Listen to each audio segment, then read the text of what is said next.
آخر میں پوچھ لیجیے. میرے ذہن میں ایک سوال ہے, معذرت کے ساتھ ناراض مت ہوئیے گا, پہلے ایک میرے وسوسے کا جواب یہ. میرے بھائی آپ بولیں گے تو ادھر سے کوئی اور بولے گا. ابھی مناظرہ نہیں ہو رہا, بیان ہو رہا ہے. مہربانی ہو کہ آپ میرے سوال کا جواب دے دیں. آپ چلیے فرمائیے. کوئی ایسی بات مولانا صاحب کیجئے کہ جو سیدھی سادھی عقل والوں کو بھی آ سکے.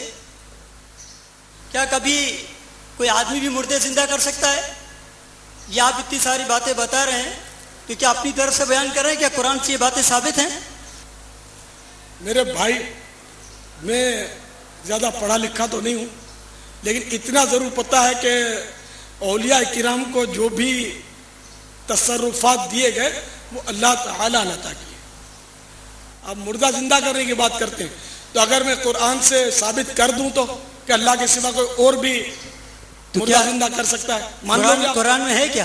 آپ مان لو گے؟ آپ بتا دیں انشاءاللہ. پھر آپ کو مدنی قافلے میں سفر کرنا ہوگا انشاءاللہ عز و جل. ٹھیک ہے, مطمئن ہو گئے تو انشاءاللہ. یہ اتنے اسلامی بھائی ہزاروں لاکھوں مجھے سن رہے ہیں, اللہ کرے یہ بھی مطمئن ہو جائے اگر ان میں کوئی وسوسے کا شکار ہو تو.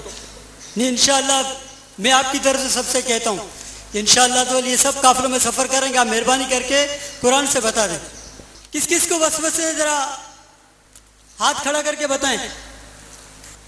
میرے بھائی سبھی اولیاء کرام کے ماننے والے ہیں. نہیں حضرت ایسا نہیں. آپ دیکھیں بہت سے اسلامی بھائیوں کے ذہن میں سوال ہوگا کہ یہ کیا یہ آدمی مردے زندہ کر سکتا ہے؟ جن جن کے ذہنوں میں آدمی مردے زندہ کر سکتا ہے, جن جن کے ذہنوں میں وسوسے ہیں ہاتھ کھڑا کریں. کسی کے بھی دیکھو کوئی بھی ہاتھ نہیں کھڑا کر رہا. صاحب یہ جو ابھی آپ نے بتایا کہ دنیا بھر میں لوگ آپ کو سن رہے ہیں تو وہاں بھی تو ہوں گے نا. یہ بھی ہے. آپ چلو میں جان چھڑا نہیں رہا. یہ فیضان مدینہ میں ٹھیک ہے اتنے سارے اسلامی بھائی جمع, ان کو وسوسے نہیں آتے ہوں گے. اچھا یہ بتائیے کہ آپ کو میں نے جب ولی کی کرامت سنائی کہ ولی نے مردے زندے کیے تو آپ کو وسوسے آ گئے. تو ولی خدا نہیں ہے, ٹھیک ہے, اور نبی بھی خدا نہیں ہے, ٹھیک ہے, نبی بھی خدا نہیں ہوتا. تو میں آپ کو نبی کا معجزہ سناتا ہوں مردے زندے کرنے کا, مان لو گے انشاءاللہ.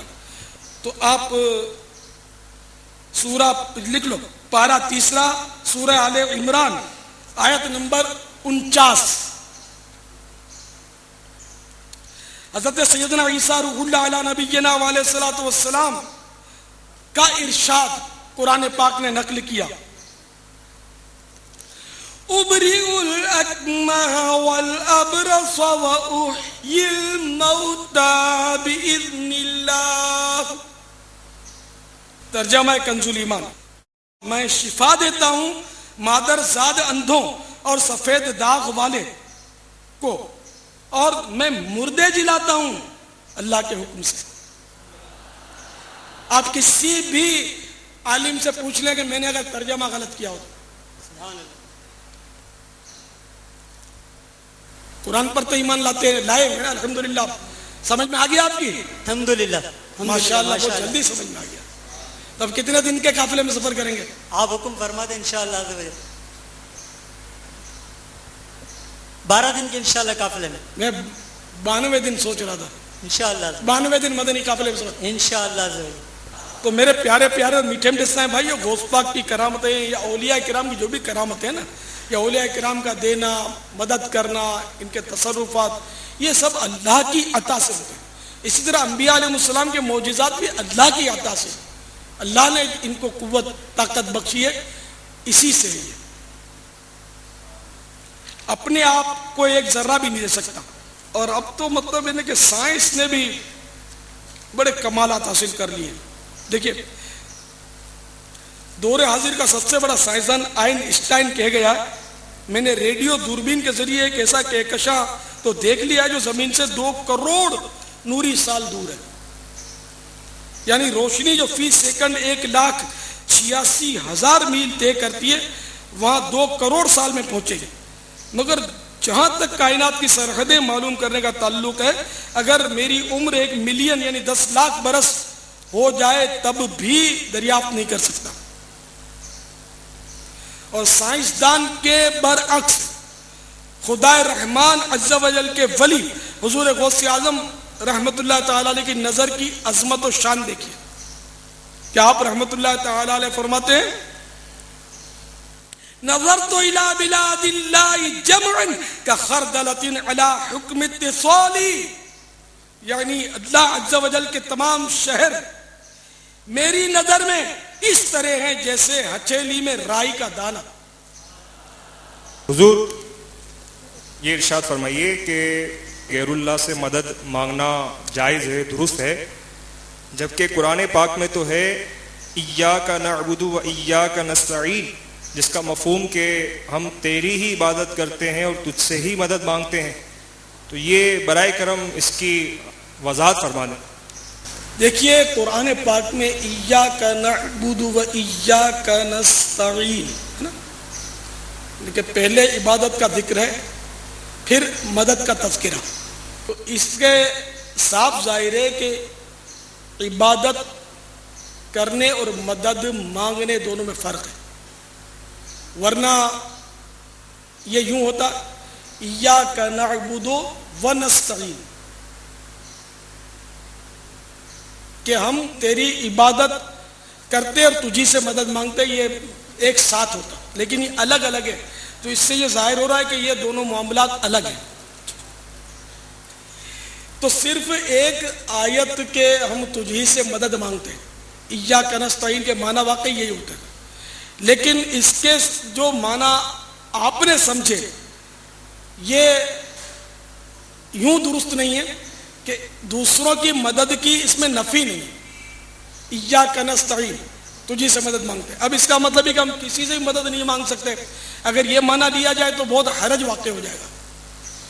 دیکھیے آپ کو یہ معلوم ہوگا کہ بچہ جب پیدا ہوتا ہے، بلکہ پیدا بھی خود بخود نہیں ہوتا، دایا کی مدد سے، جس کو آپ لوگ مڈ وائف بولتے ہیں، اس کی مدد کی اس کو حاجت ہوتی ہے اور وہ پیدا ہوتا ہے۔ اس کے بعد ماں کی مدد سے وہ پرورش پاتا، باپ کی مدد سے پروان چڑھتا، استاد کی مدد سے تعلیم حاصل کرتا، ڈاکٹر کی مدد سے وہ شفا پاتا، کبھی کوئی تکلیف آتی تو ڈاکٹر یا حاکم سے وہ تعاون حاصل کرتا، مدد طلب کرتا۔ اس طرح بڑھاپے کی دہلیز پر قدم رکھتا یا اس سے پہلے یا بڑھاپے میں وہ مر جاتا، جب مر جاتا ہے تب بھی خود بخود قبر میں جا نہیں پہنچتا، غسال کی مدد سے غسل اس کو ملتا، کوئی کفن پہناتا، کوئی اس کو کندھا دیتا، قبر کھود کر قبر میں اتارتا، اور یوں اس کی تدفین عمل میں آتی، اور اس کے بعد بھی وہ ایصال ثواب کے ذریعے مدد کا محتاج رہتا۔ تو اتنی ساری امدادیں، یہ تو میں نے چند بتائی، جگہ جگہ سماجی ادارے قائم ہیں، یہ بھی تو مدد ہی تو کر رہے ہیں لوگوں کی۔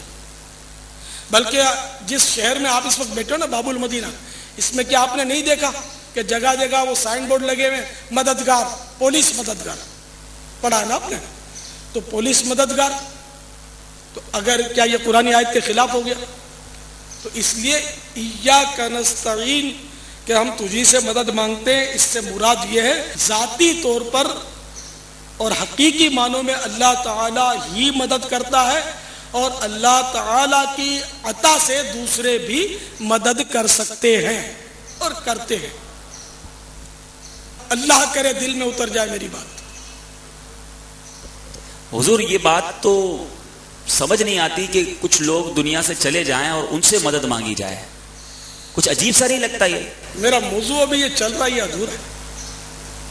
سر یہ مطلب ایک وسوسہ میں اس پر ایسا آ رہا ہوگا لوگوں کو، شاید کسی کو، کہ یہ سب تو عقلی دلائل ہوئے۔